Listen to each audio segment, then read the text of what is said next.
Don't start the clock yet. I've got a question for Rennie.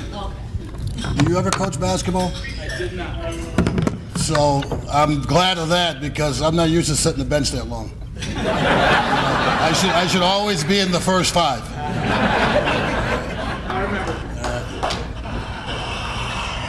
To get started here, the love of basketball. My height came from my sister when I was a baby. She always carried me on her hip, running me down to the playground. And I'm kicking my legs trying to get taller and taller so I don't have to be on her hip and I can run. But if you look at the board here, the picture in the top left, those are my two brothers, my two older brothers, who started me into basketball. Fell in love with the game. The picture here, 8th grade. I went from 7th grade to 8th grade. I was 5'9" in 7th grade. By the time I was in 8th grade, the season started, I was 6'1". My coach, Bob Constantine, said, "You're the tallest guy in the league at your age. Let the other guys shoot. You get the offensive rebound when they miss." So that's how I started getting the love of basketball, understanding teamwork in basketball. And then I got a rude awakening. At that time, I was averaging about 25 points a game.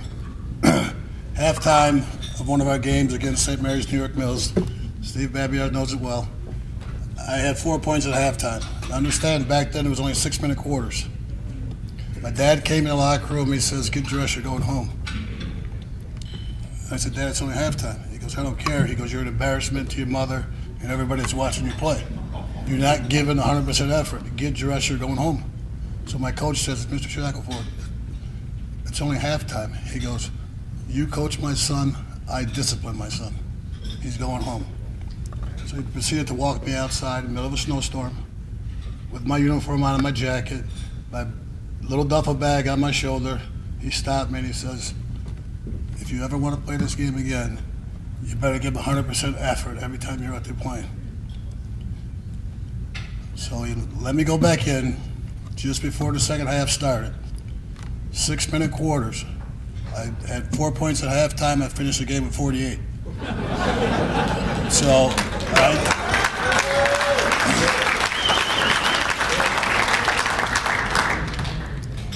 so my basketball mentality came from my dad.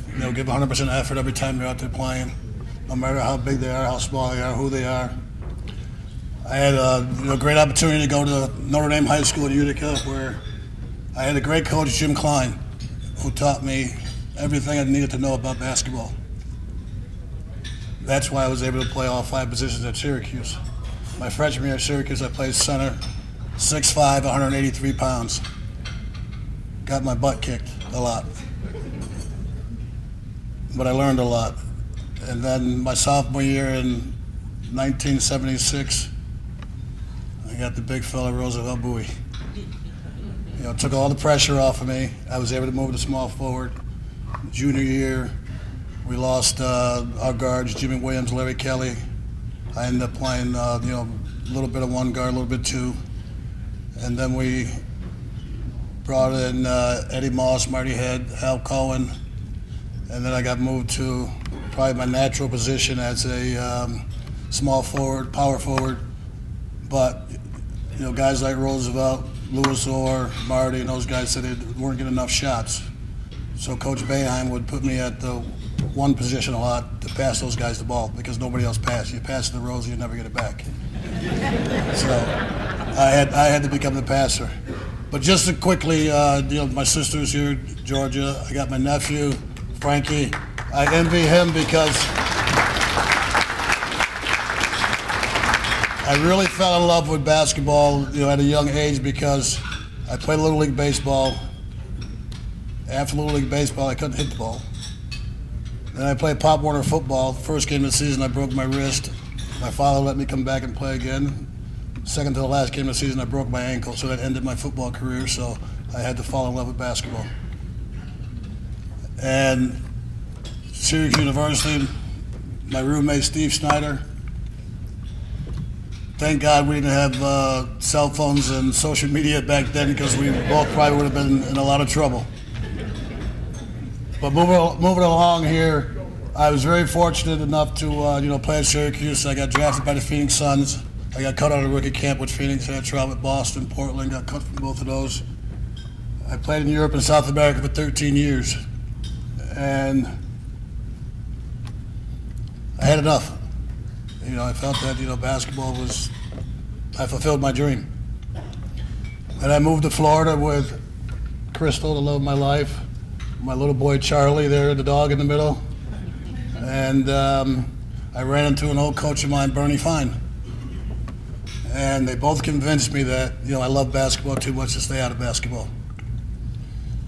So he introduced me to a friend of his that was coaching the travel team.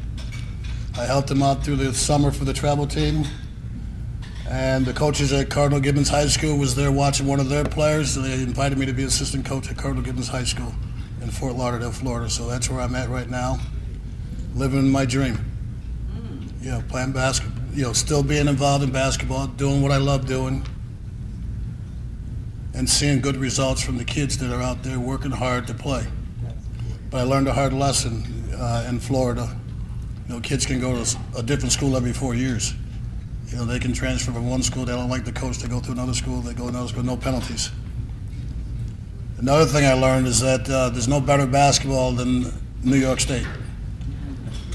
Because the kids in Florida, the kids I've seen in a lot of other places, there are no fundamentals taught to these kids. And that's where, guys like you guys here, we have to keep that going. The fundamentals of the game is lost on a lot of kids. And I see it a lot in Florida because that's where I'm at right now. I've been there 2 years. But the kids there, that's all they want to do is the worst position that I know is that three-point line. I hate it because that's all they do. They walk on the court, first thing they want to do is shoot threes. Nobody wants to stop this guy from shooting. So there's no defense taught. Everybody wants to dribble the air out of the ball. There's no passing. So those things are what I'm trying to instill back in the kids that I deal with in Florida to bring New York basketball down there. And finally, I'd like to thank Mike Dean for nominating me. I'd like to thank Rennie for giving me a year and a half to think about this situation. And first time I've been back in New York in 2 years. It's great to be home, but it's too damn cold. I'm used to Florida, warm weather. This doesn't get it. Shorts, polo shirt, or t-shirts, flip-flops. That's what I wear. Thank you, and congratulations to all the other inductees.